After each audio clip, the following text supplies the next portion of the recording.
student. Very good morning. How are you? I am good. Fine. ଆଉ ଆଜି ଆମେ ଗୋଟେ ଷ୍ଟୋରି ଶୁଣିବା ହେଲା। ଆମେ ତ ଷ୍ଟୋରି ଶୁଣିବାକୁ ଭଲ ପାଉ। ଆଜି ଆମେ ଗୋଟେ ଷ୍ଟୋରିଟେ ଶୁଣିବା। ଗୋଟେ କାଉଟିଏ ଥିଲା। କ'ଣ ଥିଲା? କାଉଟି ଉଡ଼ି ଉଡ଼ି ଯାଉଥିଲା। ଉଡ଼ି ଉଡ଼ି ଯାଉ ତାକୁ ଭାରି ଶୋଷ ଲାଗିଲା। କ'ଣ ଲାଗିଲା? ଶୋଷ ଲାଗିଲେ କ'ଣ କରନ୍ତି? ପାଣି ପିଅନ୍ତି। କାଉ କ'ଣ କଲା ନା ପାଣି ଖୋଜିଲା, କିନ୍ତୁ ସେଠି କୋଉଠୁ ପାଣି ପାଇଲା ନାହିଁ। ଭାରି ଶୋଷ ଲାଗିଲା, କ'ଣ କରିବ? ବାଟରେ ଯାଉ ଦେଖିଲା ଗୋଟେ ମାଠିଆ ଥୁଆ ହେଇଛି। ମାଠିଆ ତମେ ଦେଖିଛ ନା? ମାଠିଆ ପାଣି ରଖନ୍ତି, ମାଠିଆ ଥୁଆ ହେଇଛି।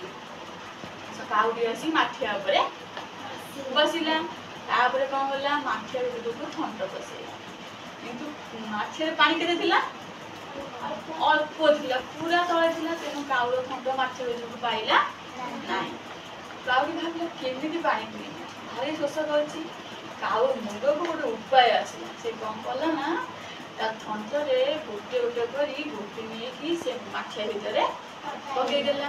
ଧୀରେ ଧୀରେ ମାଠିଆରେ ପୁରା ଗୋଡ଼ି ଫୁଲ ହେଇଗଲା। ତାପରେ କ'ଣ ହେଲା ନା ପାଣି ସବୁ ଉପରକୁ ଉଠି ଆସିଲା ହେଲା। ଯେମିତି ଉପରକୁ ଉଠି ଆସିଲା, କାଉ କ'ଣ କରିଥିବ ଭାବୁଛ?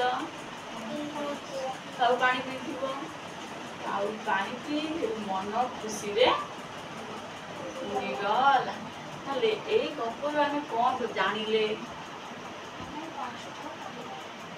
ନା? ଯଦି ଉପଯୁକ୍ତ ବୁଦ୍ଧି ଥିବ, ଆମେ ବିପଦ ସମୟରେ ଆମେ ତାର ସମାଧାନ କରିବା। ତାହେଲେ ତମେ ସବୁ ବୁଦ୍ଧି ଅଛି ତ? ବୁଦ୍ଧି ଅଛି? ତମେ ସବୁ ଭଲ ପିଲା? ବନ୍ଧୁ